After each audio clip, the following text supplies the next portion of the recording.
get into some intel. All right, what's interesting, I told you guys Tuesday night that a lot of the sources that we have sort of dried up. A lot of people that we've talked to are no longer able to talk to us. They say we're too close to this. They're listening to everything we say, all that kind of talk, And so we do the best we can to find out what the heck is really going on, because, guys, you know it as well as I do. We thought Thursday, Friday, today, tomorrow, for sure, would be when we're supposed to be notified because we had heard that, right? From pretty good sources, people that are in the redemption centers. All right, here's what happened today. They got emails at 9:15 this morning, but the emails were to give them their new username passwords to get in to log in to their accounts. They've been doing a lot of shifting of personnel, locations in the redemption centers, and I don't think it's just in one or two regions. It could have been nationwide that these changes were taking place.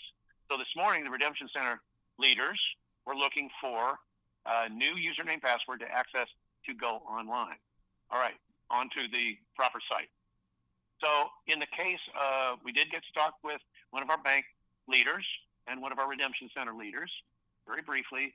We find that in the redemption centers today, the screens went dark. They went black. And it was probably because new rates are going to be coming up, and they didn't want to show those yet. Now, in the banks, the rates are still up. I think this is a good thing. When the screens go down at the redemption center, it's telling you, wait, there's going to be changes coming to the rates. Usually, they're increased, and so that's a good thing. So when I hear rates are on at the banks, but they're not on at the redemption center screens, I think, oh, good. That shows that we're close again. Now, that's the situation today so far with the redemption centers.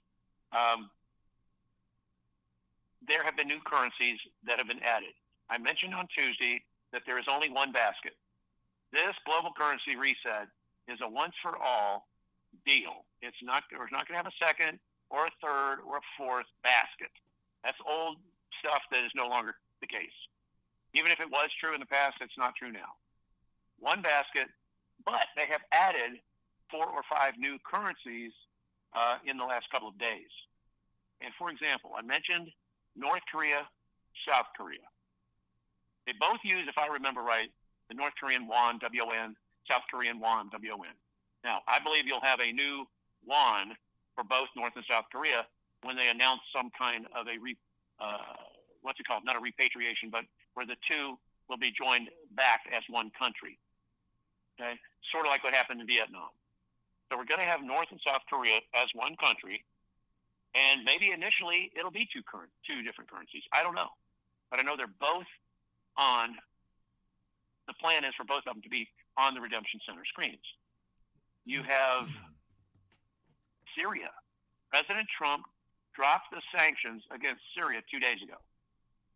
He met with the head of that country, and this is a chance for Syria to do the right thing.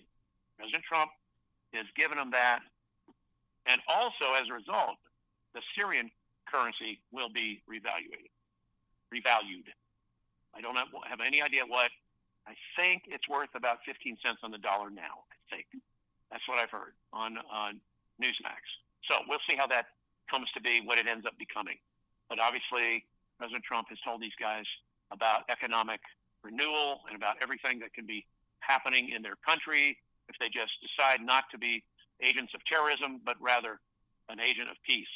And that's what we're going for. So President Trump finished up his, let me continue with the currency. So we've got the Syrian currency, which is called the pound, the Syrian pound. All right? Not connected to the British pound, for example. The pound sterling, maybe initially it was tied to it, but right now they have their own Syrian pound. Beyond that, we've got Myanmar, which was known as Burma. That's one that's coming up. China's in there with their yuan, Y-U-A-N, yuan. That's how I pronounce it anyway.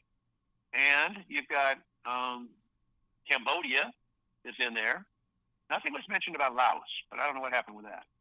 But Cambodia's in. Let's see. The two Koreas, China, Myanmar, Burma, and Syria. I think those are all the newest ones that have been added to the 17 or so currencies that were already planned to be increasing in value. So I wanted to put that out there for you guys to realize that.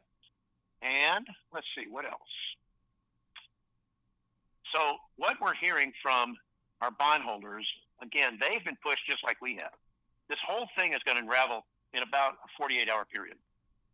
Bondholders and us, platform trades, everything to be released over about a 48-hour period.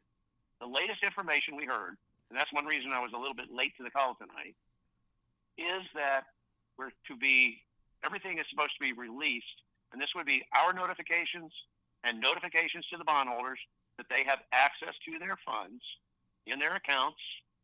All of that is supposed to happen over the weekend with our exchanges beginning early next week. So Saturday, Sunday, we should get our notifications, either Saturday or Sunday. And if they came early enough Saturday morning, we could very well set an appointment and start on Saturday. If that were the case, we could also go through and include Sunday and right on through the rest of the month. Now, there's no guarantee, obviously, when we say the weekend, that it's going to be Saturday. It could be on Sunday, and we're just looking at setting an appointment for Monday or Tuesday. Very possible. Now, I know you guys are getting tired of hearing, early next week, very early next week, Saturday, Sunday, whatever. But everything appears to have been done now to where we can move forward.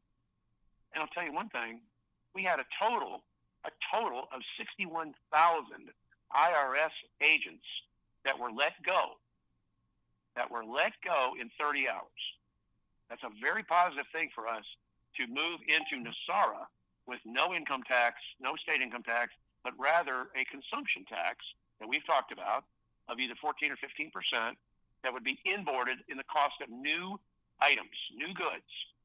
Inboarded means it's included in the price already, which means, yes, a lot of things would go up 15% in price. But it'll settle itself out, and that would really allow about half of that revenue to go to the federal government, half of it to go to the state. So we'll see how they divide all that out. We'll see what happens. That's part of Nesara. So we're going to find that we're going to get more and more information on Nesara probably between now and July 4th. Hopefully we get it all activated by then, all of it out. So we'll have to see how that flows. But what we're looking for is we have supposedly now about 60% of Gesara already activated, 60%. But on Nesara, only 15% so far has been put into play, 15%. So we got a lot more to do. We're still looking to receive Doge checks this month, probably starting next week. And we're looking for an increase in Social Security for those 62 to 72. It's a really nice sum, nice large sum of an increase. And then 70, 72 and a half, I guess 72 and older would get even a larger increase. And I'm not going to put those numbers out because they're always subject to change. But those two things are still good for the month of May. Now, our R&R, as I've told you guys before, for those of us who are exchanging, should be at the redemption center for us to tell us how much it is. They're not going to break it down into this, but we'll have a lump sum that will tell us how much we're getting back. Okay, and you need to ask them about it. Restitution and reclamation allowance, or restitution and there's another R word too. I can't remember what it is right now. But that R&R, I think they're familiar with it that way too, will tell us what that's going to be. So I'm excited about that. I'm more excited about us getting numbers. And once that happens, we get to set our appointments and go in for exchanges. And we're all waiting for it. Me too. You too. Sue is also. Bob is. Everybody. I'm a little anxious right now. I'm a little bit on edge. Sue can tell you I was a little bit on edge today.